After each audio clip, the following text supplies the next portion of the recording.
from the city is still. I'm from the city is still.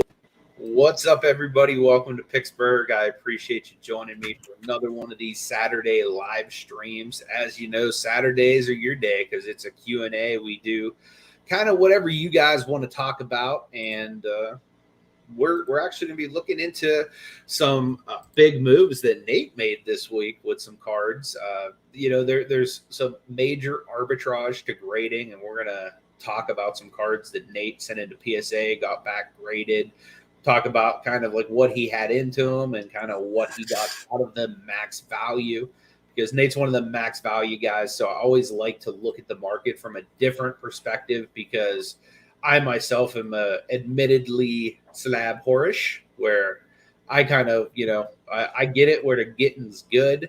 Nate is one of those top-notch chicks. You know what I mean? He sticks to the PSA land. So definitely want to get some feedback on his experience with submitting with PSA, because he is a group submitter to PSA. I also want to, just see, kind of his results that he's been getting thus far, because we've heard a lot of people giving mixed reviews of PSA and how they've been grading newer batches of cards with influxes of new grades, stuff like that. Had some people saying that they've been getting 10, some people saying they've been getting much lower grades than they expected. So Nate, like from your perspective, getting the order that you just got back from PSA, how do you feel the quality of your grading was? I think it was fair, especially for my first batch of cards that I've ever sent in, because let's face it, my first batch that I think it was like August or something of like last year, I didn't know as much as, not nearly as much as I do now, for example. So for me to send a bunch of cards to, somebody else, have them send them off to somebody else to grade, and get around 50-50 back on grades, and then also getting back a PSA 10 of a Kobe rookie, I was pretty thrilled of just how it came back. I mean, we all want 10s. I mean, that's part of the reason why a lot of us like PSA. It's a lot easier to get 10s. It's a lot longer of a wait to get those cards back and so forth. But you know what I mean? Like, you get the best value and the best chance to get a 10. So, on my order, I didn't get all 10s, but I did get 50-50. It was like around 50-50, right around there is what I ended up getting for that. So, I couldn't be happier, to be honest. Give a big shout out to my guy, Gate City Paul. You guys haven't followed him yet. He is 1/3 of our auction. Hopefully soon he will be making his way back on Sundays with us. Again, if you guys have not checked out our auctions yet, tomorrow, 4 p.m. Eastern Standard Time, over on Nate's channel, Everyday Im Hustlin. It's down in the description of this video if you haven't subscribed yet. I'm sure at some point Nate will drop that in the chat for you as well. But every other Sunday, we alternate between my channel and Nate's channel, and I got some heat for you guys. I got some stuff from the Nationals. I got some stuff from a honey hole here in Pittsburgh, my favorite LCS, Kells. If you guys have seen the vlogs from there, Marty and I will literally just sit there for hours digging through this guy's bargain bins, because he has deals for days. So I got some brand new inventory coming your way tomorrow, and I'm sure Nate probably still has plenty of those PSA slabs we were just talking about. So if you guys are interested in some good cards at some good prices, definitely make sure you check out our Sunday auctions. Yeah, I moved a few slabs, not a ton, but also I haven't listed like all of them yet either. So yeah, Hobby Beast, what up, my guy? Good to see you. There's another real one right there, my man Chris, the pride of Toronto. He's like Anderson Varejao to his people over there. So we're talking about how those I sold 2 of my PSA 10s that basically my pride of my collection that I have basically so far. And the Kobe Flair Metal I bought for $56 on eBay. And the grading cost was $20 because it was economy 20 day. Yeah. And there's a little bit more fees involved because of having to use PayPal to pay the person and return shipping and so forth. So let's say it costs $30 to grade. On that Kobe card, I got about $90 all in, and I sold that for $1,350 after PayPal fee or eBay fees, almost $1,200. That's a come up. See, that's the power of grading, guys. That is why I'm so passionate about grading cards, is because no other, well, I mean, I'm sure you could grade comics or video games or something else and get this kind of arbitrage as well. But I mean, just to be able to go on eBay, buy that card, send it into PSA when it was still $20 to send into PSA. You know what I mean? Get a PSA 10 on it. All of a sudden, he's selling this for $13.50. That is a beautiful thing. Like that right there, that's like a monthly wage for some people in America. Yeah. You know what I mean? Off of one card. And that's the beautiful thing about this industry is you literally can go and find these cards. Like me, I do a lot of bargain box hunting. Nate's at eBay Sniper. You know what I mean? He'll be up in the wee hours in the morning when these great auctions are going off where people just set it at a bad time. And he'll be picking up stuff like a Kobe Bryant metal rookie card that ends up being a Gem Mint 10. You know what I mean? Like, that's just amazing. And that's a huge come up, man. You made like over $1,200 on one card.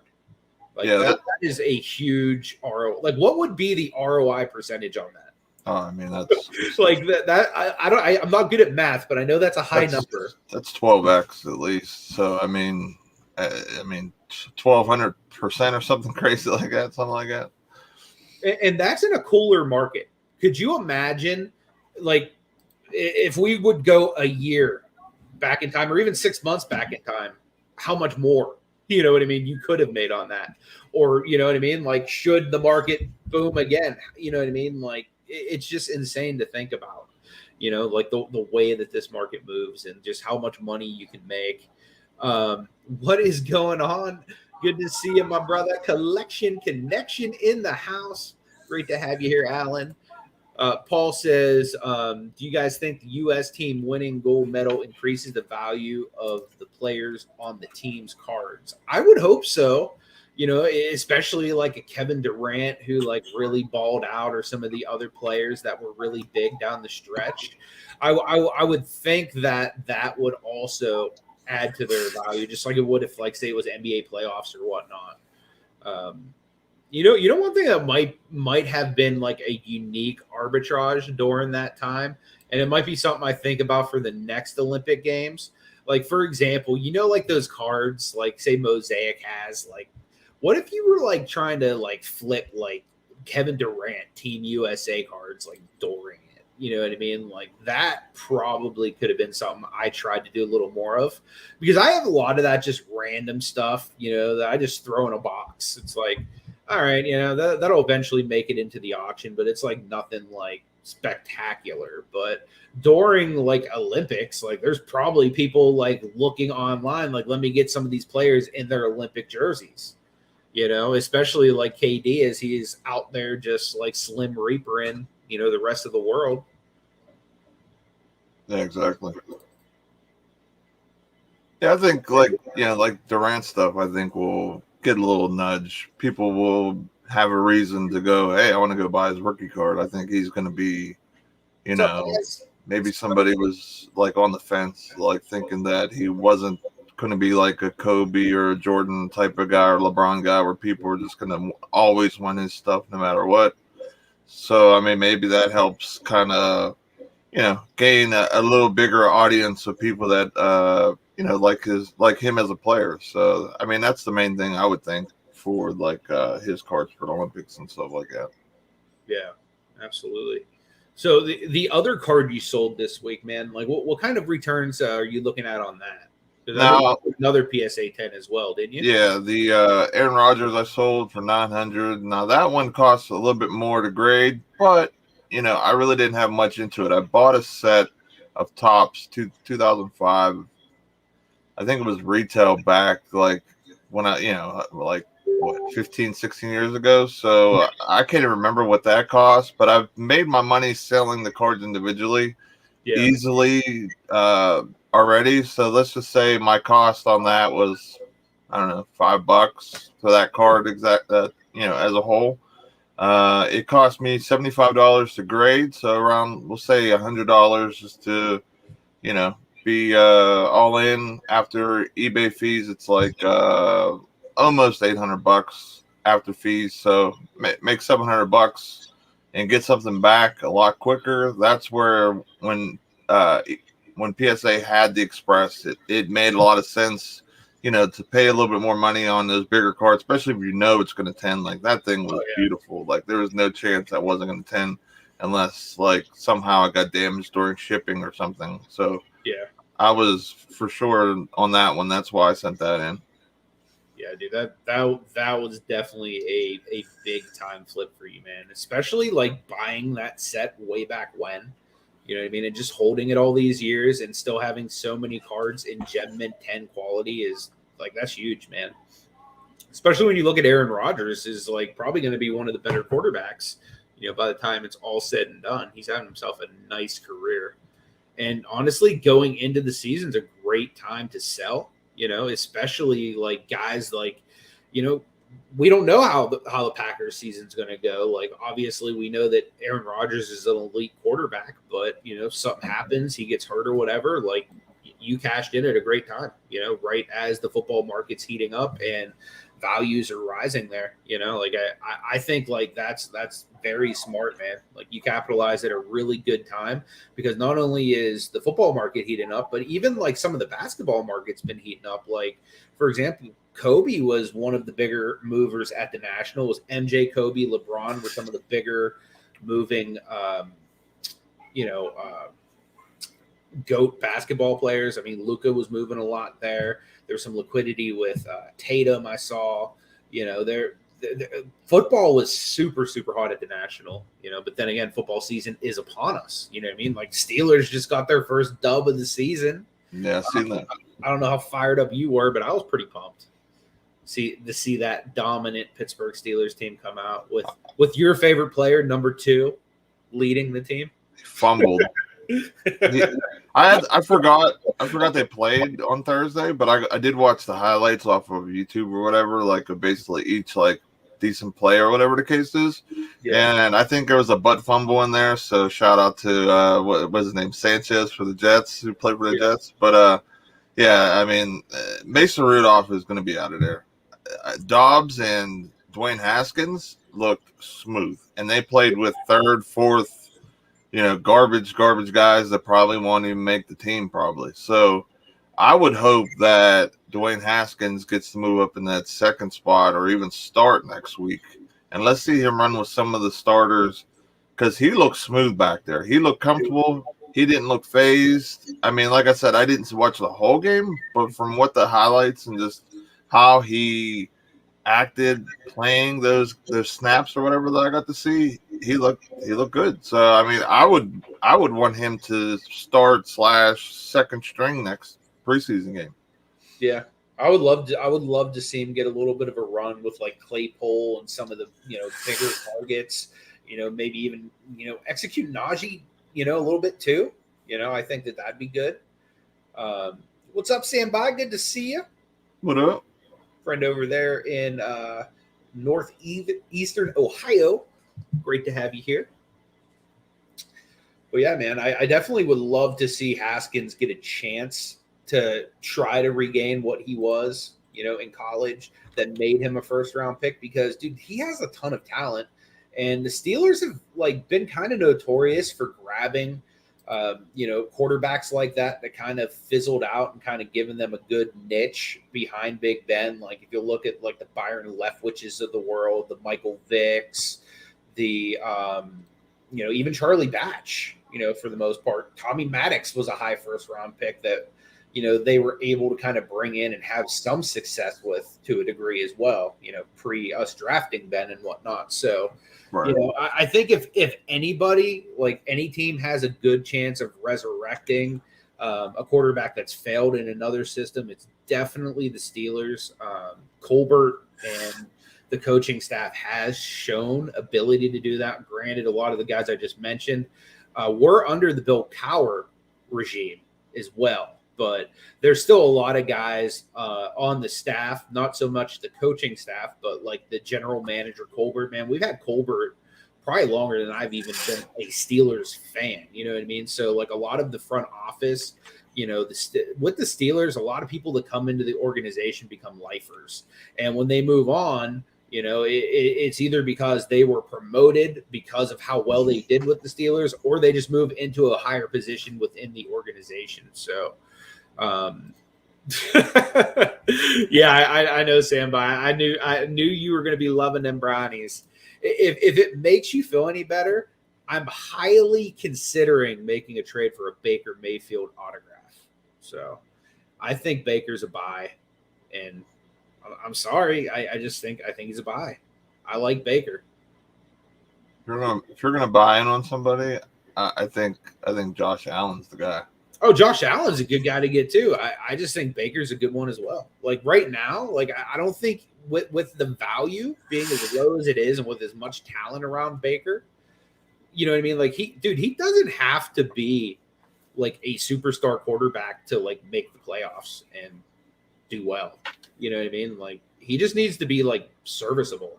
Like he has two running backs that literally could lead the league in rushing because they're both studs. Yeah. Then he has like wide receivers galore. He has tight ends. Like he has a really good offensive line. Like he's set up to succeed. Like that's what I like about Baker. You know what I mean? Like on paper, they're a championship team.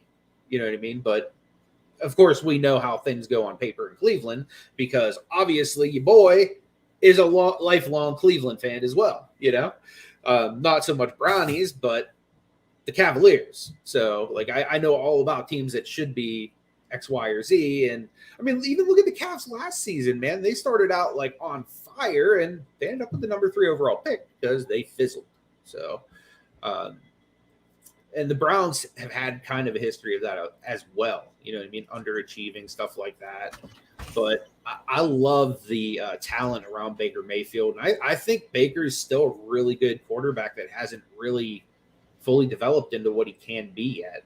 I'm not saying he's going to be like, you know, the best quarterback in the league, but I definitely think there's like money to be made in his cards if you get him cheap. See, because of the talent around him. I think we've seen the best of Baker Mayfield. I don't think we're going to see that next step from him.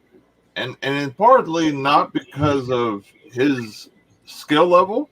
I think it's more or less their scheme and who they're playing against most of the time because of our division. So they almost want to mimic the Steelers of old, where they run the ball, they play great defense, and Baker Mayfield goes out there and he kind of more or less game manages the team. You know what I'm saying? Like it's almost like how Ben was his early days. That's the best way I can describe it. Yep. I don't think that with their offensive weapons like the receivers, I don't think Beckham is in his prime or that guy anymore. Jarvis Landry has been playing out of his mind the last couple of years. So honestly, like, you know, unless Landry takes an extra step, which I think he's in his prime and we've seen his best, I think that's the reason why we won't see it, because of scheme and because of kind of their lack of having that true awesome number 1 receiver. Because I just don't see, like, Landry is a good receiver. I just don't see him as like a, you know, Pro Bowl, I'm going to lead the league or I'm going to get top 10 in the league type of guy. You know what I'm saying? You know what's nuts though? Like with Odell, I don't think it's like his talent has diminished or anything like that. I think the fact that he's not been as productive in Cleveland as you would hope, I think it boils down to the fact that Cleveland's a running team. Like they're a run first team. That's just the way they're built. You know what I mean? Like just like you mentioned Big Ben early in his career, like they're literally built very similar to the way the Steelers offense was early in Big Ben's career. So, like, they are a run-first team. They're committed to running the ball, which for a wide receiver, that sucks. And, you know, Odell Beckham is like a flamboyant me-first wide receiver. So anytime that things do not revolve around a player like that, I feel like it decreases their motivation and their, drive. You know what I mean? Like, I don't want to say that he's like unhappy being there, but I feel like he was a lot happier being on a team like the Giants that literally had no ground game, so they just forced him the ball the entire game. You know what I mean? Like, I think that's kind of like something. I think he's one of those players. Like, obviously, you want to see team success, but like almost Antonio Brown-esque, whereas like, we're losing. Why aren't you throwing me the ball like 800 times? You know what I mean? Like, so yeah. I think that might be kind of a portion of why he's kind of underachieved a little bit there. Not to mention, like, there's a lot of mouths to feed there. You know what I mean? Like, so that's another thing. You know what I mean? Like, because let's be real, like Jarvis Landry, like you were saying, he is a very good safety blanket of a receiver. You know what I mean? He kind of fits that like role like Juju has here in Pittsburgh, where you need a first down, you need those tough yards, you need somebody to get creamed and take a hit. Jarvis Landry will do that for you. You know what I mean? Right. He's just that like grunty football type player. You know what I mean? So, in those key situations, I think that would probably bother Odell too, saying, hey man, like I'm an elite, top 5, Odell, like, those guys probably think like, he probably thinks I am the best receiver in the league. You know what I mean? Like in his mind, he probably is, you know what I mean? And he probably feels like, man, like I'm a peacock. You got to let me fly. You know what I mean? Like, I don't know if you've ever seen that movie with Mark Wahlberg and Will Ferrell. I'm a peacock. You got to let me fly. Yeah, I know what you're talking about. Yeah. So. Yeah, with their best season combined was 19. 19, Jarvis Landry had 23 catches for almost 1,200 yards, and Beckham had 74 catches for 1,000 yards. So, they're just not getting enough targets to, like, I think that's part of the reason, like we're saying, it's kind of like their scheme. It just, just kind of how they are. And Beckham only played 7 games last year, so, and he only had 23 receptions. So, I mean, that's kind of my thought of the reason why I don't think Baker is a buy. Now, if he comes out and, his guns are blazing, then, then we're obviously wrong. But I just don't think they're going to push that offense anywhere different. Person who I think might have a good year, who is a cheap buy right now, Daniel Jones. You can get Daniel Jones in the bargain bin, like on the regular for like Daniel Jones for rookie cards and stuff, bro. Like I've been scooping some Danny Dimes out the bargain bins lately. That's definitely a sneaky one, man. Especially with the receivers and the upgrades to their offense that they did this offseason. Yeah. I definitely think that could be a big play, especially with a healthy Saquon Barkley as well.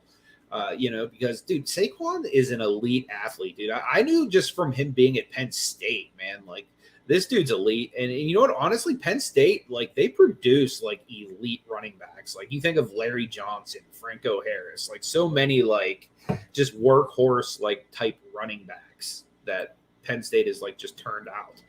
Not only that, but like pretty awesome linebackers too. Penn State's just pretty great football program, in my opinion. But yeah, they picked up that.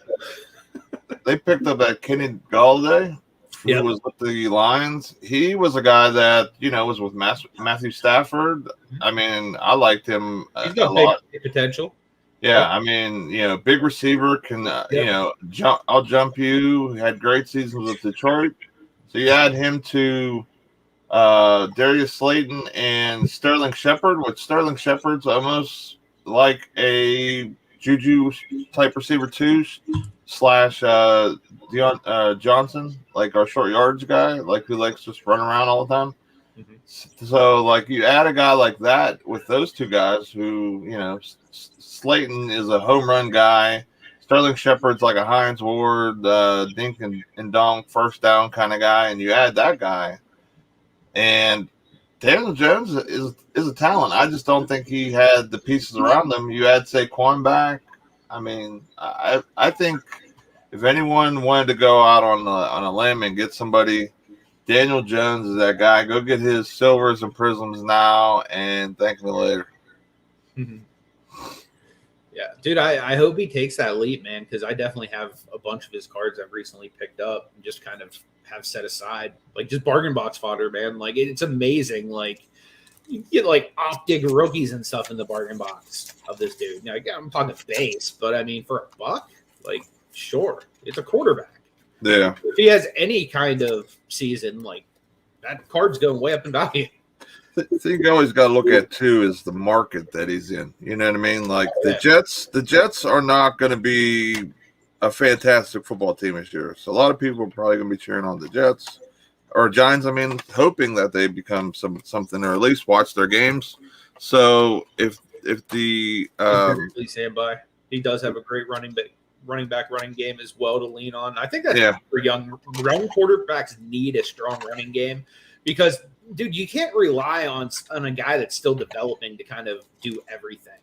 But honestly, I think that exact market reason is why I'm comfortable buying Baker right now because, dude, people in Cleveland love Baker Mayfield. They love Baker like I love Verajao.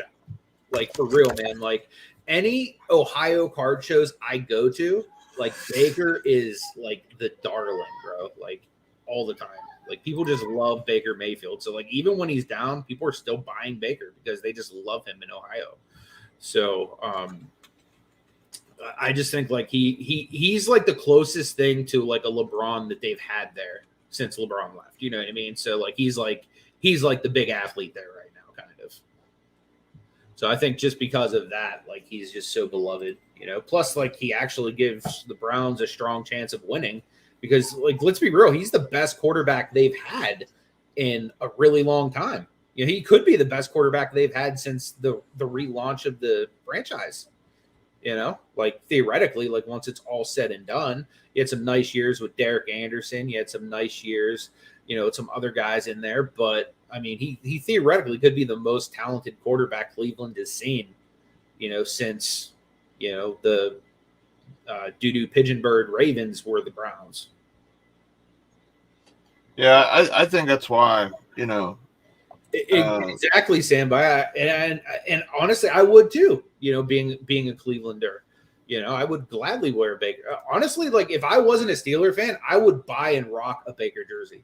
One of my favorite players of all time is Brown, Joe Thomas.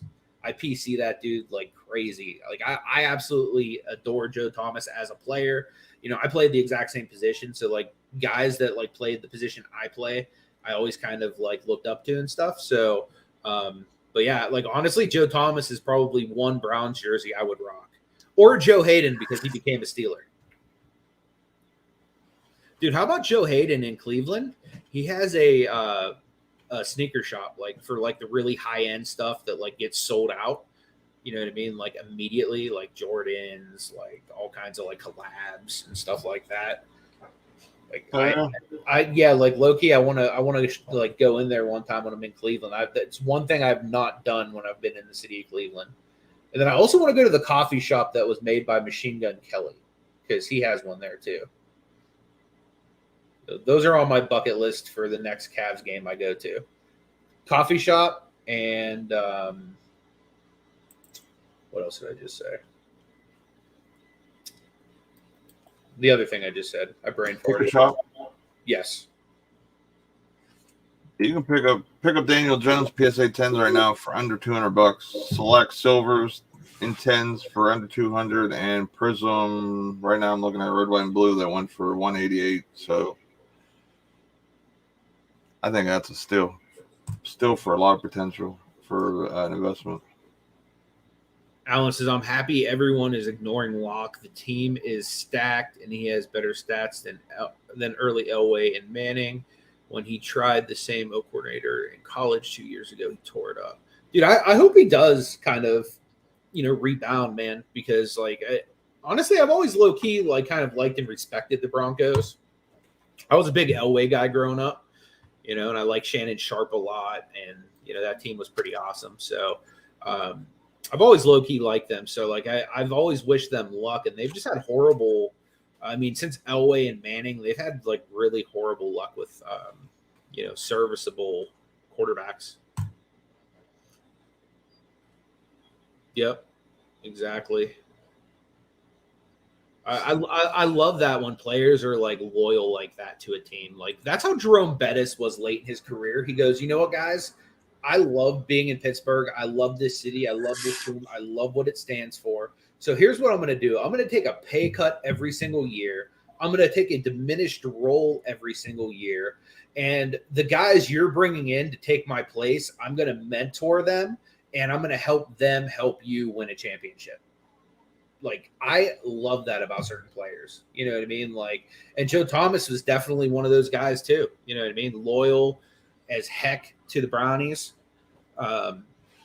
You know, just all around awesome player, man. Like he was always one of like the first like few round players I would take on Madden when I'd be doing my team drafts and stuff like that. Just because like Joe Thomas is my guy, man. Love that dude. The only thing I don't like about Andrew Locke is he's kind of like in the same situation as Baker. I think they're going to be a defensive or run first team. Locke has an issue with staying healthy.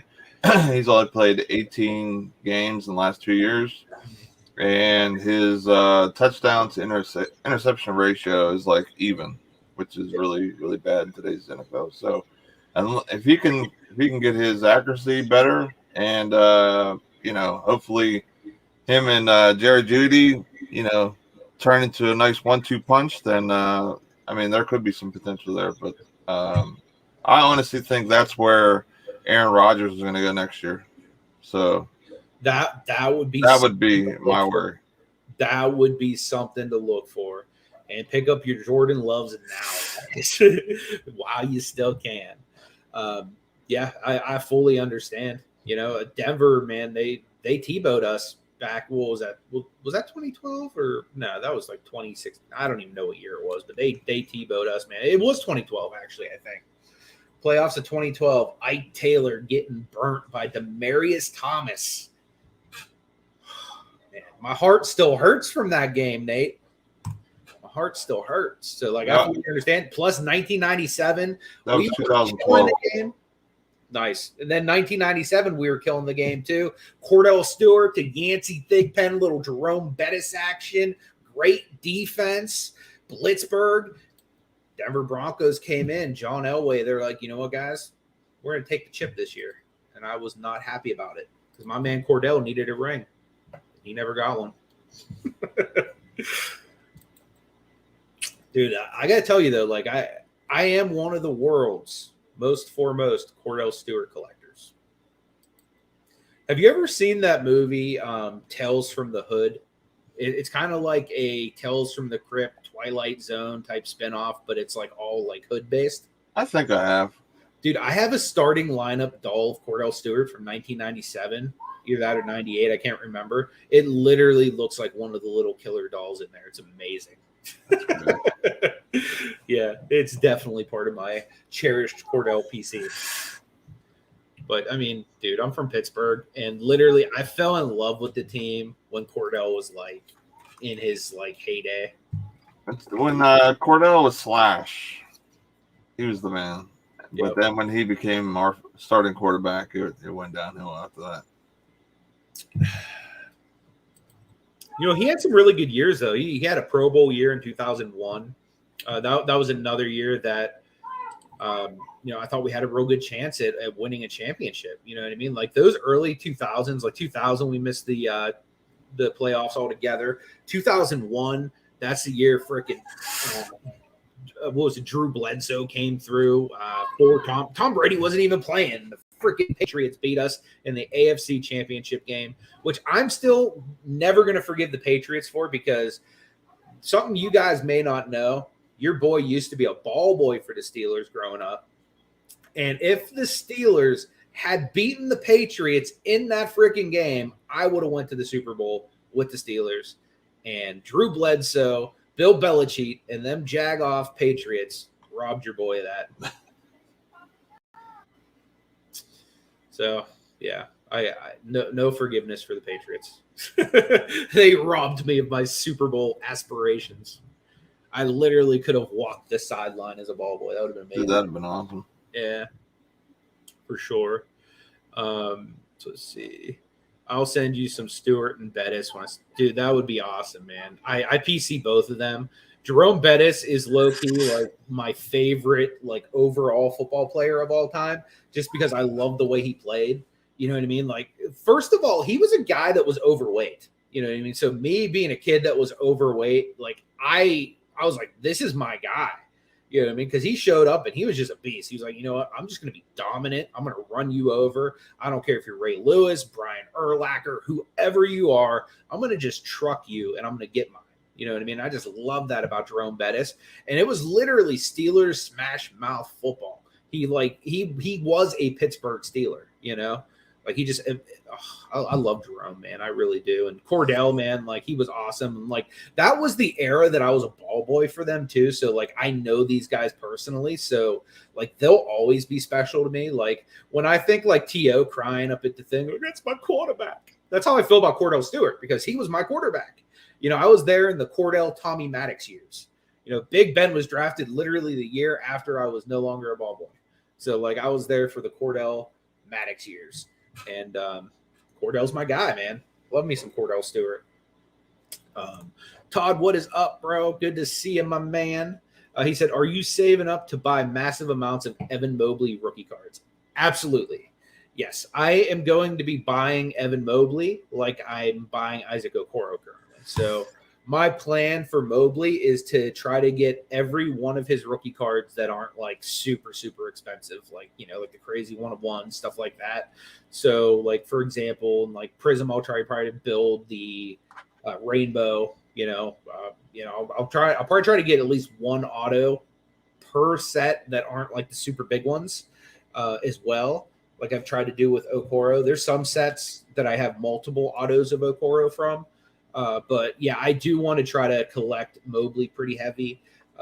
I've kind of slowed down on collecting the entire team in Rainbow and stuff like that, just because honestly, I was spending way too much time on cards that literally are never going to have value. So literally, I've just been going with guys like Mobley that I think will have some value, but also that I like and that I want to like follow their career. And just guys that I like, you know what I mean? Like I'm never going to stop buying Verjao because I just can't. Like I would not forgive myself if I ever did. You know, Ilgauskas, he's a guy that I'll never stop buying. Mark Price, you know what I mean? So like the guys I genuinely love that like I've been a fan of forever, even guys on the team right now, like I can't stop buying Dylan Windler. Not that I think Dylan Windler is going to be like anything special. I just have a lot of his cards and it's like I like having rainbows of Windler now. You know what I mean? Another guy that I, for some reason, can't stop buying is Jetty Osman. You know what I mean? I just have always liked Jetty since he became a part of the team. You know, so like I buy a lot of Jetty Osman stuff. You know, not that I think he's going to be anything great. Like another guy that I really like in PC is Larry Nance Jr. You know, before Verjao got re-signed to the team, Larry Nance Jr. was my favorite Cavalier. You know, I just love what he represents. I love that he's such a community guy. Every single day or game, he shows up to the arena sporting a T-shirt, hat, or whatever of a local business that's been affected by the pandemic.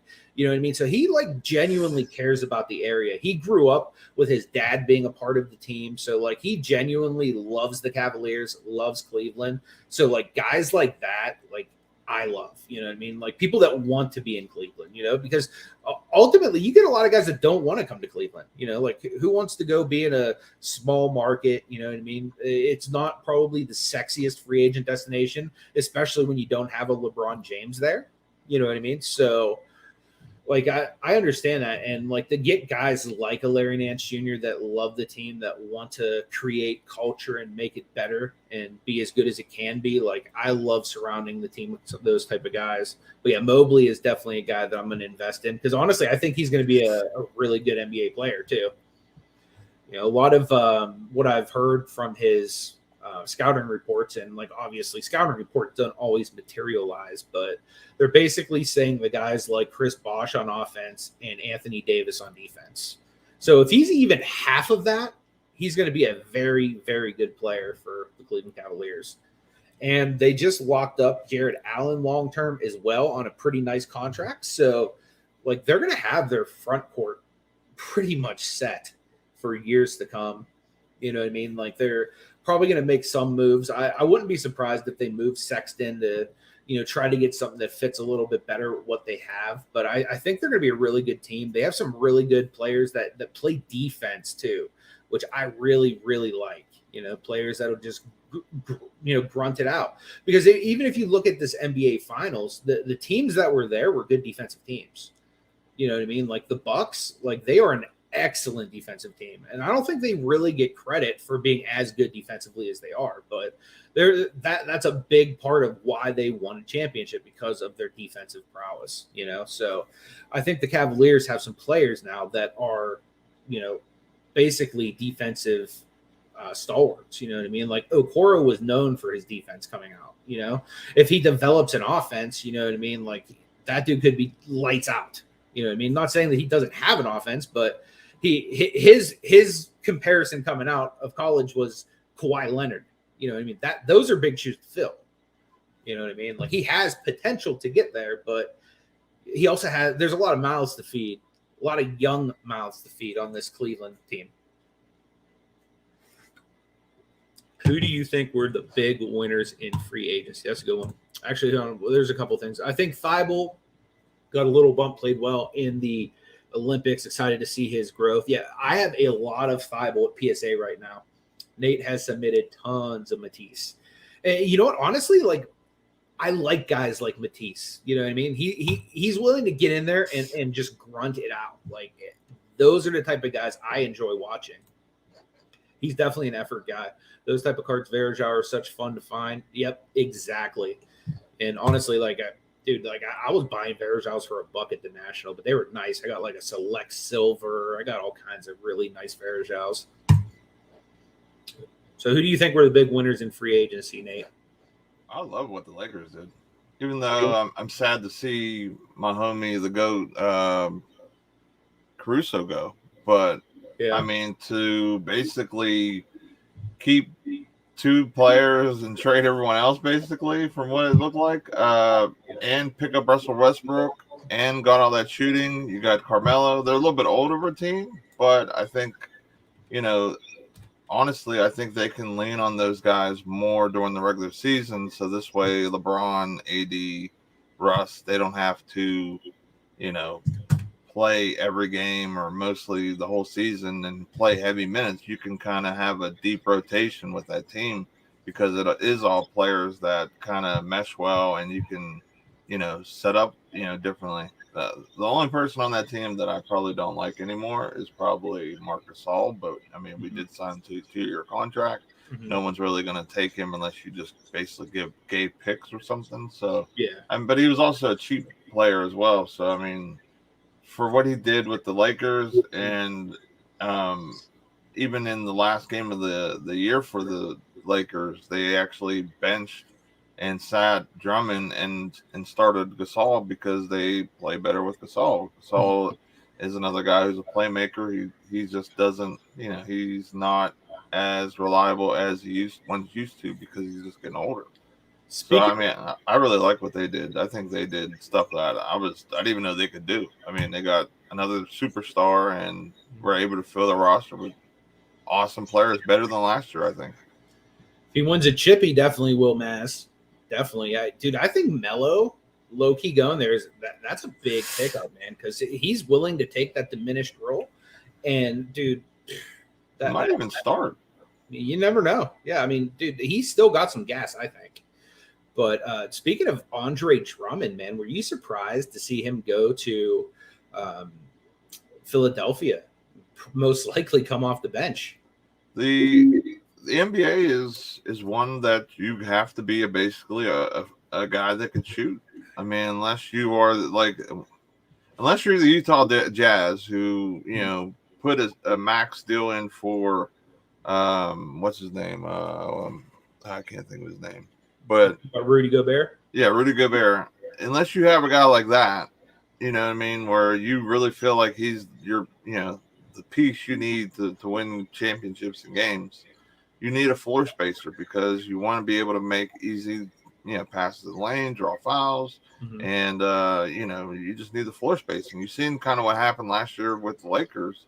You know, they had him in there, and you know, it just didn't mesh well. You know what I mean? And you know, the centers sometimes, depending on their attributes, sometimes they don't move as well in the pick and roll and stuff too. So, you know, there really wasn't a place that he could go to, and you know, the market there was nobody that was picking up, and you know, he had to suck up his pride and go to a team like the 76ers, who, you know, him and Joel aren't the best of friends. They had their issues or whatever, but you know, he said he was going to suck it up and just go there. And I mean, he signed a 1-year deal. It's more of a, I'll just play, hopefully win a chip, and you know, make it to the next, you know, make my money next year. But I mean, we've seen that, and you know, also Schroeder thought his market was crazy. Lakers offered him, I think it was a 3 or 4 year deal, $84 million during the season last year, and now he's not even getting offers. Yeah. So I mean, like, sometimes you just have to get money while the money's good. If not, teams will move away. Look at what the Cavs did. They traded and they bought him out, and then they brought in Jared Allen, and they gave Jared Allen $20 million a year. You know, I think Drummond thought he was a 25 or a max type guy, and that's probably why the Cavs traded him away. You know what I mean? So, it's tough if you can't shoot or at least have a dangerous jump shot. It's tough to be a big man in this game anymore. The tough part is the Sixers already had some issues with floor spacing, and like I don't really feel like Drummond helps with that. Like I feel like he's a great fit for a good 3-and-D team because he's excellent defensively. He's a dominant rebounder. Like, so he's a lock for double-digit rebounds every game just because like that's his ish. Right. But he's also really good at, you know, second chance opportunities, you know, dunks, like very close to the basket scoring. So for a 3-and-D type team where you're shooting a lot of threes, you're hoping to get rebounds, you know, to keep your possessions alive to get double chances. Like, I feel like Drummond fits in really good because early season Cavaliers, that was kind of what they were doing. And he was excelling, like, because he was actually in contention, you know, for all-star voting and stuff like that. You know what I mean? It was basically him, Sexton, and one other player on the team were being considered, but him and Sexton were kind of like the main two that were, you know, really getting looks at potentially being all-stars. But a lot of it just had to do with the way the Cavs were playing. They were putting him in a position to go, you know, with those 2020 games, 10-10, you know, like he's pretty much a lock for 10-10, like with his eyes closed. So like on a team like that, like I think he'd fit in great. So I don't know how that fit's going to work. You know what I mean? Like, I'm sure him and Joel will be okay. So I'm sure Joel is not going to like troll his own teammate. Yeah. You know what I mean? Plus they're both like, you know, professionals. I do think that Philly's going to have a lot of talent if they can hold it together. I think it'll be interesting to see if they move Simmons and what they can kind of get out of it. Definitely be interesting though. Yeah, I think Simmons is definitely going to be gone for the season. There has been talk of Simmons not talking to anybody on the Philly side at all. Yeah. So I think Philly definitely is going to try. They were definitely trying to move him, but I don't think they were getting the king's ransom that they expected because, you know, a guy who is in his prime, who, you know, is a playmaker, who can lock you down on defense, but, you know, if you have any type of you know, kind of limitations on offense, especially if you're getting paid super top end money, that's where people, you know, that's where they lose the value. You know what I mean? Like a trade like that. You know what I mean? Like, yeah, there's holes in James Harden and other players that we see get traded and they get a lot of different players back and so on and so forth. But I mean, Simmons is kind of like you know, he's a way more athletic and fast and, you know, is a point guard type, but it's almost like he's like Drummond. Like, you can't shoot. He's bad at the foul line. I mean, unless he's going up for a dunk or, you know, a layup or basically shoot something close, I mean, he's a liability on the floor. He reminds me an awful lot of like a LeBron James type player, just without the shooting game. You know what I mean? Like he has like all of the tools to facilitate like LeBron. He has all of the tools to score at the basket like LeBron, but he doesn't have any of the tools to shoot from mid-range or three. You know would be a good place for him to go? I think the best fit for him would be if Cleveland traded a Garland for him and he would run the point for them. I think he would be a fantastic mix. I'm going to be honest. I love me some Darius Garland.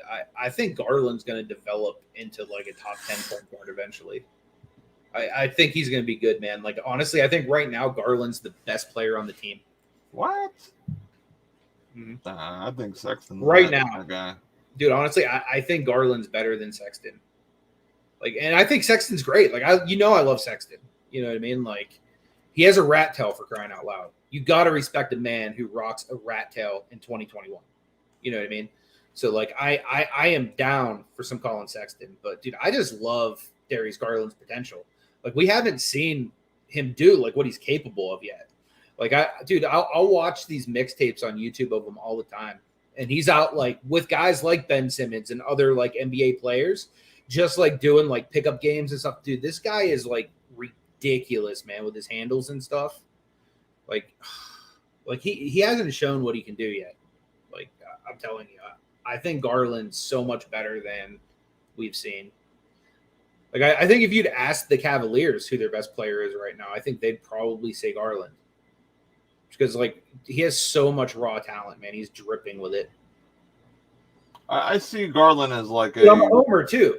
You know what I mean? So, like, I'm looking – this is like – these are like the beer goggles of a Cavalier fan. So, like, I'm looking at Garland as what I think he can be. You know what I mean? So, I'm not saying that this is a impartial opinion. This is a very partial opinion, guys. Like, I am a Cavalier guy. I see Garland as like a – kind of like a Chris Paul type, maybe not as good, distributing the ball, but his stats have went up on points per game and assists per game last year compared to his first year. But I mean, that's what Sexton being like so incredibly ball dominant too. You know what I mean? So like, imagine like if they move Sexton, get some kind of other piece. They move Okoro maybe over to the 2 guard, you know what I mean? Which is kind of like a more natural position for his size, and then maybe get like a decent wing there in the middle, like I think that could be very, very formidable, especially when you have Evan Mobley and Jared Allen in the front court that he can do the pick and roll with. Like, I think we're going to see some like highlight reels out of this guy this year. If you have a guy like Jared Allen, I don't know about Mobley. I don't know much about him, to be honest. I mean, if he can become a guy who, can score 10, 15, that'd be great. But, they need a guy like Sexton, in my opinion. They need a guy that can put up 20, 24 points a game, who can shoot almost 40% from 3, because, I mean, honestly, they don't have the offense. And in this game, in this day and age, you have to score 100-some points a game to even have a chance to win, unless you are the defensive juggernaut of all juggernauts and have 5 guys who actually fully play defense, which that just doesn't happen in this day's basketball. You know what I mean? So, I mean, honestly, if they can get a guy who is, who scores some points. I mean, Garland's a good fit. He scores 17.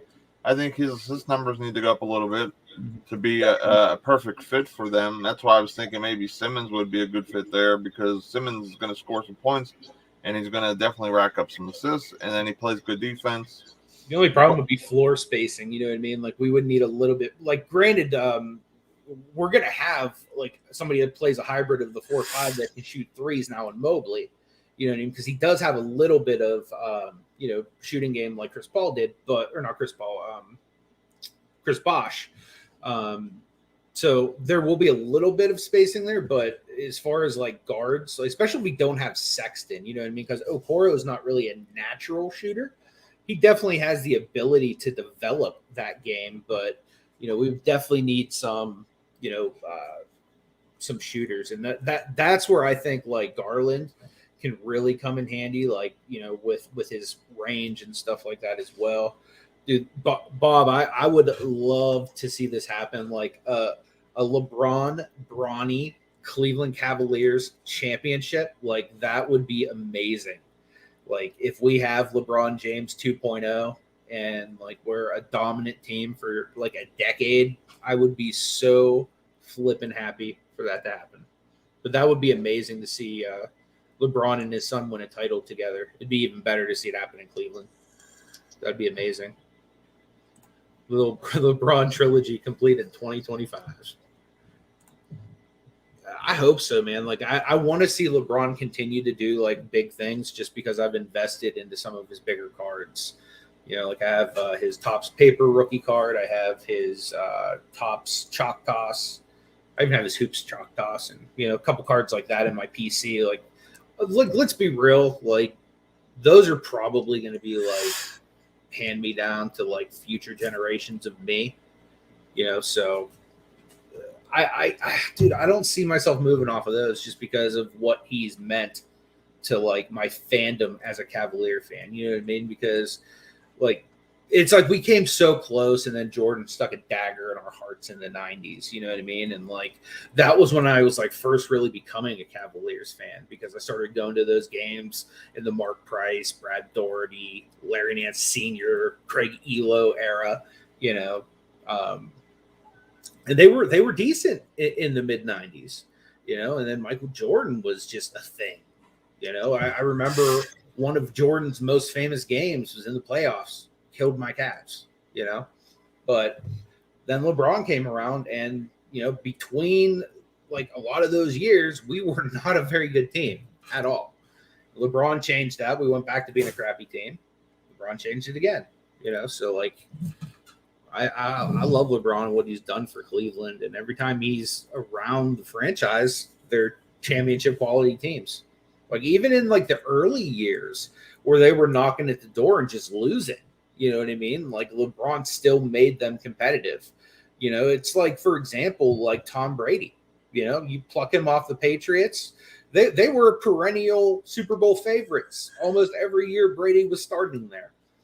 Put him in Tampa Bay, boom, wins the championship. Like, he's just one of them guys that wherever he goes, he makes the team championship caliber just because of his talent. Tally, what up, my guy? Good to see you, brother. Yeah, I'm looking at like the Cavs like as a whole, man, and dude, that would be dope. Dual autos, both LeBron Jameses. LeBron James.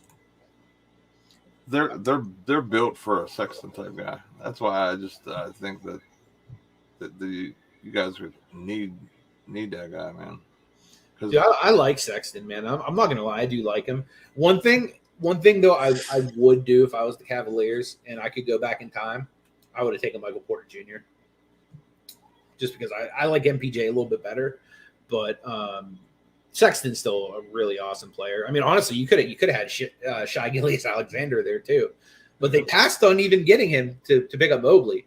So I don't know, man. Like, they could have had. I believe they were offered Shai and 6 for the number 3 pick, and they're like, no, we're taking Mobley. Yeah, I mean, that doesn't it wouldn't fit. I mean, unless they had as Cavs had another trade up their sleeve or something to get rid of Sexton or Shai or something like that. Yeah, I mean, Shai was due. He signed that max extension. The Cavs are they have a lot of money on the books that they got to get rid of, and if they were able to package like a Garland Love trade off to Philly. Which I don't even know if Philly would do that. I would cry. They would. Oh my God! He said all of my LeBron Topps chromes were stolen. Oh my goodness! I would cry so hard. Yeah, I've never had a LeBron chrome, unfortunately. But I mean, that sucks. It sucks. But dude, yeah, I mean I wouldn't mind Ben Simmons. I just honestly, I really, really like Darius Garland. I would trade Sexton and Love for him, and maybe give up something else. But I wouldn't give him 4 first-round picks. If you got rid of Sexton, I don't think you guys can score over 90 points a game. You guys don't have anybody. The only person who averaged more than 15 was Garland. No, I know, but I think Garland would get a lot bigger role without Sexton too. Like he would definitely like be more of a focal point of the offense. But I think that like whatever piece that they would get back in trading Sexton would probably be, I would guess, an important piece of the offensive rotation as well. Plus, I'm pretty sure they're probably going to like feed Mobley as well. You know what I mean? Like I could imagine that guy's going to come in and eat right away.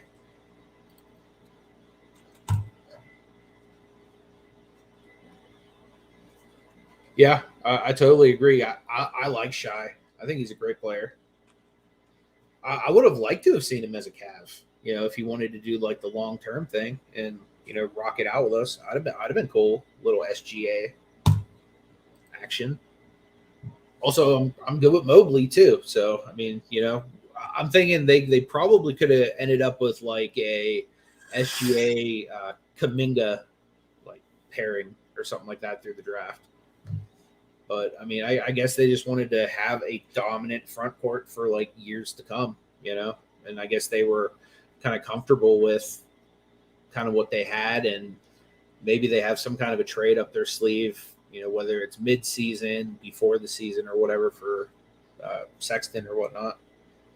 But honestly, I wouldn't even hate them re-signing Sexton. You know what I mean? They just need to find a way for him to kind of coexist and not be as ball dominant as he's been.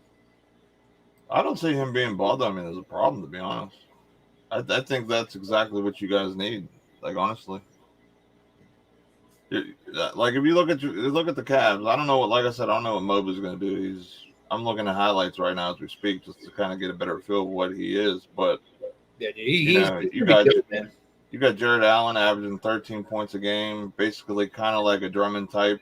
You have Okoro, who averaged less than 10 points a game, but did start to find his offensive stroke a little bit towards the end of the season. So hopefully he can, at least get into 14s, somewhere next year. And then, like I said, you have Sexton with 24, which, is basically your offense, and then you have Garland with 17. So, I mean, without Sexton in that mix and you bring in someone that would have less of a scoring output, I think you guys struggle to score 100 points a game, which would bring them, no matter how young and skilled you are, you can't win too many games with under. For example, like even if it was Ben Simmons, like if they brought in Ben Simmons because they traded away Kevin Love and Sexton and something else or whatever, right? But you've got to figure Ben Simmons is scoring more than 24 points a game. You know what I mean? Like how many points does he average a game? I think he's more or less like a Garland, basically type. Mm-hmm. I mean, he's gonna bring you points in the paint, fast breaks. Yeah, I mean, I think he would be I think he'd be a good. I mean, find a way to make it work because still Garland could be like a shooter for us more so. You know what I mean, and still facilitate, or they can kind of play opposite each other. Yeah, Ben Simmons only averaged 14 points last year for the Sixers. Yeah, he had a pretty down year though. I mean, honestly, for his career, he only averaged between 16 and 14. So I mean, that's right in his ballpark, man. That's without having a long jump shot or whatever the case is, or a 3-point shot. I mean, what's up, Craig? Good to see you, brother. Appreciate you. It's pretty tough to score in the NBA. And Garland's a smaller guy too. I think that's. If you have him as your focal point, I think he struggles to score because he's just a smaller guy. That's another reason why it doesn't really help us to have both him and Sexton because like they're both smaller guys. So you need a guy like kind of the size of an Okoro in that 2 role. Not so much like because I'm pretty sure that Garland's only like 6'2", and or not Garland, Sexton. You know what I mean? And playing that position, you're basically against guys that are average of like 6'5" to 6'8". You know what I mean? Most of the time. So it's like it's definitely a little bit of like a mismatch, offensively and defensively, actually. I would be a big fan of that. Trade Sexton for MPJ. If we aren't going to pay Sexton, make both teams better. Better losing Sexton to free. Exactly. Sexton 6'3". I think Yeah, Garland 6'2". absolutely, man. Just as long as your stuff is protected, you can send it however you'd like, man. Yeah, he's a little bit smaller. I mean, they're both smaller guys, but Sexton to me, I just think he can get his shot more than Garland. Well, he's just one of those guys that's like a dog. You know what I mean? That's what I like about Colin Sexton. Yes, Darius Garland. I know, 6'1". I don't know how we can break up Sexland, but I mean, they may not even do it because I mean, honestly, the same talk they're having right now, Colin Sexton, they've been having with Kevin Love since like the second year he was in Cleveland.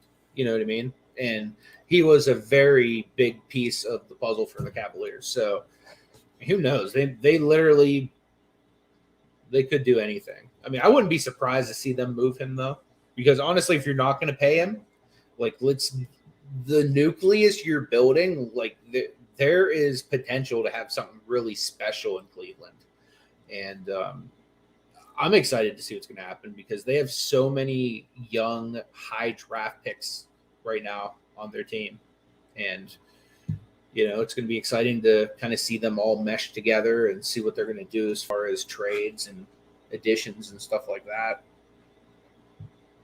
Yeah, I don't know what other trade spots, for Simmons, unless literally they get him for nothing. Some team.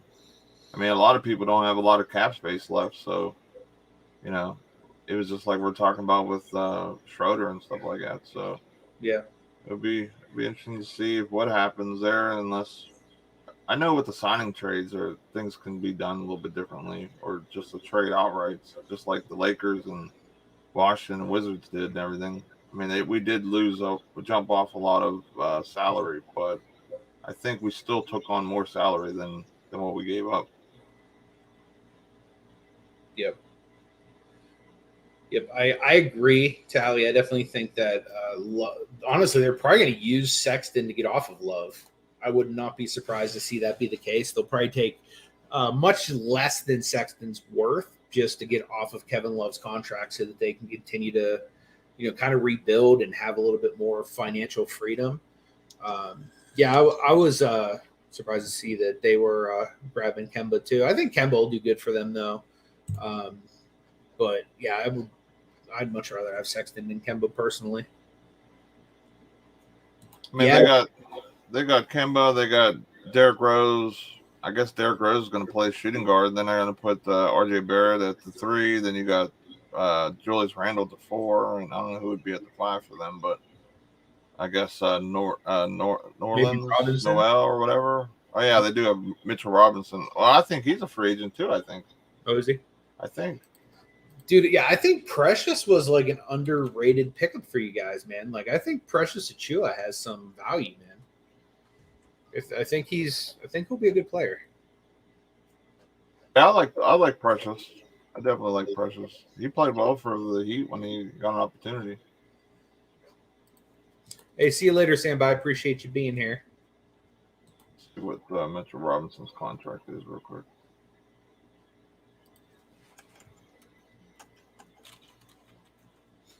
Yeah, it is definitely interesting though to see all these moves and stuff that have been going down, free agency. I love it, man. The draft and like it's just creating so much buzz. You know what I mean? It's making people excited about basketball cards again, which is good because I have a lot of them.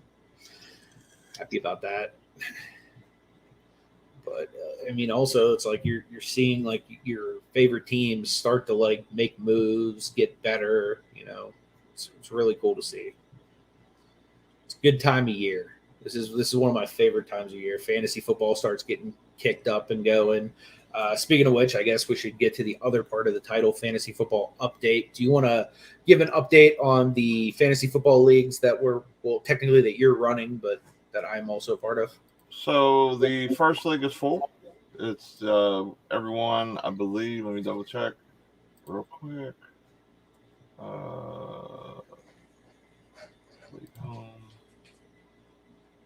I believe everything is full on that one. I don't know why it's not showing me. And we're waiting for 2 more people to jump into our second league. And I think that is full now too. So we might have a third league. So if anyone's interested in jumping in, $20 a team. We'll be drafting right before either the last preseason game for that league or the week before. Just depends on how fast everyone can pay, jump in, et cetera, et cetera. But we will be definitely drafting for the first league right around the second to last week before the season. So it should be around the 21st.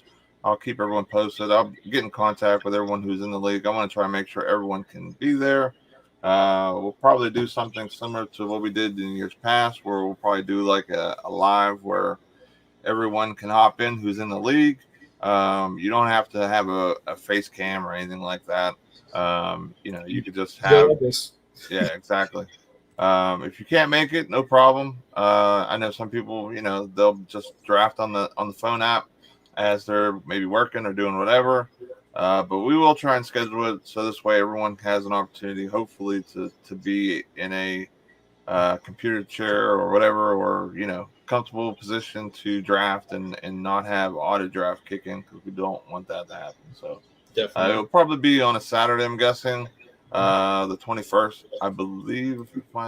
21st will be in 2 weeks. Okay. So we'll try and figure out time and place for that. We'll probably do our show like this. We'll probably do it early, and then we'll do probably like a later in the evening. We'll probably do like the draft or something like that, or maybe we'll just do it all at one time. We'll just might as well just do it during the show. Yeah, we could do it either way. So that'd be cool. But yeah, the first 2 leagues should be full. I had one person just message me and tell me that they're going to pay on Friday for that league. So if we're going to try and do one more. So if you are interested, let me know ASAP, and I'll give you information on payment details. I want to make sure everyone's paid up, so this way we don't have any loose ends or issues with payments when people win, and et cetera, et cetera. So we do everything prepaid before they even get into the team and everything like that. I'm going to drop a link for our Facebook group. That's where we do a lot of the, I'll do a lot of the communication for that and everything else. So this way, if you do want to join, you can just message the page there, and, we'll get you all squared away with contact information and so on. Appreciate that, Tally, man. Really appreciate the support. You guys have been amazing. Yeah, Warriors do got a lot of really good young players right now, but they definitely need the win now type players. Sexton for Wiggins, that would definitely be an interesting one, because they could definitely use wing help right now. I think a good wing right now would come in and make a good difference for the team. I don't know if Wiggins is the answer, but I'm not opposed to it if they're getting rid of Sexton anyway. Got Alan in the house. What is up, man? Good to see you, brother. And Tally, yes, anybody can join. If you want to be a part of it, Nate just dropped a link to our Facebook group, and anybody is welcome to go there and join the fantasy football leagues. And you can talk trash to us every single week. That's the best part. And honestly, probably 90% of our live draft is just going to be Nate and everybody else cutting up on me for drafting James Conner and bunch of Steelers. So at least this year you shouldn't draft James Conner until maybe your last pick, maybe. I'm still drafting James Conner, damn it. So if you want James Conner on your team, just know that you got to draft him earlier than me, because I normally draft him earlier than I should. You drafted him last year, I think, in the 3rd or 4th round. Hey, when a guy goes to Pitt and he plays for the Steelers,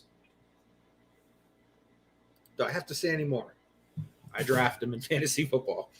It was part of the reason I liked Shady McCoy so much back in the day. It was like, oh, yeah, Pitt boy coming out, fantasy guy. Heck yeah. Alan would like to know if you would like some assistance with your beard from a professional barber. Nah, we're going to keep it shaggy. We're going to keep it cool. I might trim it up one day. Dude, you know what you should do? Right now. You should put stuff in it like Locke Dog from Don't Be a Menace. You ever see that movie? Oh, he has like all that stuff up in his dreads. Oh yeah. Or not his dreads, but his like little hair twisties. Yeah. Do that with your beard one day. Well, That'd be amazing. We did Christmas ornaments that one year. Okay. Here's a hot take. I don't think in this draft James Conner is going to be a first rounder. I hope not. I think I can get him later. If he drafts him in the first round, I'm going to go ahead and take a guess that Pittsburgh donated $20 to the league. So you can thank him now if he does pick that. No, dude. I already know I have to get Chris Boswell before you. So that's my first round. Because you never know when Nate's going to grab that backup kicker just so that I can't get one. That's the way Nate rolls, man. Lion Tamer is keeping that beard glistening. Absolutely. So is Lion Tamer still doing you right, Nate, or have you like moved on from using Lion Tamer? I don't use it probably as much as I should, but yeah, it's definitely a go-to in the bearded world. So it's one of the few things I've kept in my arsenal. Nice. Do you have a goal for how long you want to grow that beard? Like, It doesn't seem like it's getting longer. It just seems like have you trimmed it at all, or is it like is that just like how long it's grown? I haven't. I trimmed it a while ago, but I haven't trimmed it in a little while since. So Joseph is asking, is it a PPR league and 6 for a touchdown? You know what? Yes, Yeah. it is. Yeah, I haven't even really looked at the scoring system. I just assumed it was. Yeah, we keep it standard. We keep it fresh and funky like that. It's overall better that way. I mean, honestly, if a guy has 13 catches and 12 yards, he should get, 14, 15 points or whatever for that. You know what I mean? So Yeah. even though he might not, be producing yards, me personally, I value every reception, every catch, every, everything other than a carry, of course. I look at that as, a point because, I mean, takes skill and it has to be performed. It's not, a given like a carry would be like, we could feed the ball to Najee Harris 90 times, but if he only has 20 yards, then, that's all he should get is 2 points. So Exactly. There's the Facebook group link, guys. That's where Nate will put the information about the teams. How many spots do we have left in the second league? Second league, that's going to be full. That's Okay. I just got Frank. Him and his son are going to both jump in. They're going to pay on Friday. So that league will be full unless he tells me otherwise. We're working on our third league. So as long as we get enough people that want to jump in, I do have a couple people that were supposed to join in the second league who just haven't paid yet or just forgot to. And I know a couple people from the first one that we had were supposed to join. So we'll probably do a combined if possible on that one. Plus, me and Pittsburgh will play. So technically we only need eight teams. So if anybody wants to join, we need just 8 more teams. If for some reason it doesn't work out, of course I'll refund your money or whatever. But yeah, we'll just take payments. So like I said, I just want everyone to be paid, and then if they don't take care of the team, at least we know that whoever wins gets that pot, regardless of what happened with that. So yeah, it's pretty competitive though. Like I'll definitely say that. Like last year was very, very competitive. And one league, it was like, man, I had like no traction in, but that was my James Conner league. Well, technically both were James Conner leagues, but the one league was my earlier James Conner league. And that's what I learned. I could get James Conner later. Yeah.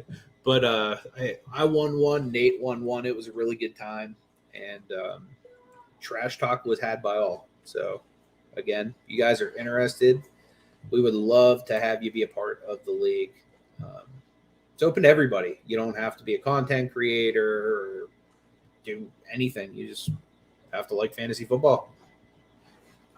Just made a post in the group also. It'll be marked as an announcement as well. So if you aren't interested, it'll be right at the top of the Facebook page. And just leave a comment and say you're interested, and then I'll get your info and I'll let you know where to send the money and stuff too. And I'll get you the invite link and all that fun stuff. So. Yep. I'm super excited. I can't believe, first time we're talking about this, it was like a month and a half before the right around the time we draft. So now we're only 2 weeks away. So we're really getting close. So I'm getting pumped. Yep. I even ran a mock draft the other day just to practice. Start to see where the pieces will fall. So pretty happy with how my team turned out with that one. It was way better than the one we did the other day. That's for sure. Oh, I'm sure. Yeah, the more you do it, the more you kind of know where guys are going to go. Like I think the better you'll be. But I think it's going to be cool, like in a sense, like because my favorite part about doing a draft or being a part of a fantasy league is actually like knowing the people I'm in the league with. Like even if you guys don't know us personally, you still have the interaction because every Saturday we'll talk about what's happening in the fantasy league. You know what I mean? You'll still have the ability to jump on these streams with us when we're drafting, and actually like it'll be like the draft party where you get together with your buddies. You know what I mean? Obviously we're not going to have nachos to pass around or anything like that, but you could bring your own nachos. You know what I mean? Like that's what I'm going to do. I'm going to be sitting there snacking on a big bag of almonds or something like that with my keto eating butt. But I think that's something that's going to be really cool and unique is just like the ability to just do a fantasy football league with like-minded people and, be able to just do it like live, like in person almost, but virtually. I think it's going to be pretty awesome. Definitely. Plus, Nate can give us updates every week and just show how amazing Pittsburgh is, dominating the competition or just sucking at life. Which I'm sure if I'm sucking at life, you're going to get a really nice news briefing from Nate that week. Did you see this idiot bench X, Y, or Z? What a moron. I can't wait for that. That's going to happen. But it's going to be a lot of fun, guys. And again, if you're interested in being a part of that, it's going to be in our Facebook group, which is in the chat right above you. Right there. Nate posted a thing there. If you want in, he will get you in and you can play. Anything else, Nate, you want to promote before we start to wrap it up for today? Auction will be on my channel tomorrow at 4 p.m. So definitely come hang out with us. We could talk more about fantasy, even if you're not there to buy a card. Just come hang out with us. I have a bunch of slabs. Not super high dollar, but definitely some nice PSA 9s and stuff like that. Some Kobe stuff and, the norm, what I've been having. So if you're interested in some slabbages, definitely come hang out with us tomorrow and on my channel. And let me see if I grab my link real quick. I'll be having some new slabbages available for you guys tomorrow as well. Not only for myself, but also Marty has a bunch of slabbages as well. So I will definitely be having some nice stuff for you guys to look at. I'll also have a whole bunch of really nice raw stuff. I may have some like Justin Fields, Trevor Lawrence, like some of the new quarterbacks. I know I definitely got some Zach Wilson, potentially some Trey Lance as well. Like a lot of the new young quarterbacks and hot football players. I picked up a good bit of that stuff this past week. So, if you guys are interested in any of that stuff, come on out. I also got some good basketball stuff as well that I'll be putting out as well. A little bit of baseball, not a whole lot, but got a little bit of some fresh and funky. I got some wrestling stuff this week. A little bit of miscellaneous sports cards. I got some Marvel stuff coming out this week. Picked up some like absolutely sick 1990s Marvel cards this week, like not like the 1990 like really super hot funky set, but like stuff from like 92, 93, 94, 95, different like really really awesome image Marvel cards of some key characters. So here's the link, guys, for the auction tomorrow. All that stuff we were just talking about is going to be available in it. It will be on Nate's channel. Next Sunday, it'll be on my channel. And then this show that we do will be on Nate's channel. So every weekend, Nate and I are trading shows back and forth. So if you're subscribed to my channel, you want to make sure you're subscribed to his as well, because, again, we do share the content on the weekends. And we just kind of rotate each channel. So we would love to see you guys over there tomorrow, 4 p.m. Eastern Standard Time for our weekly auction. But guys, if you haven't also, I just want to give a quick shout out to Transparent Grading Team, the brand new grading company. We are just getting beta launched and stuff. If you guys would want to check it out, I'm going to put in the chat the website. It's just www.transparentgradingteam.com. If you guys want to check that out, I'd appreciate it. And until tomorrow at the auction, guys, we will see you. May God bless you.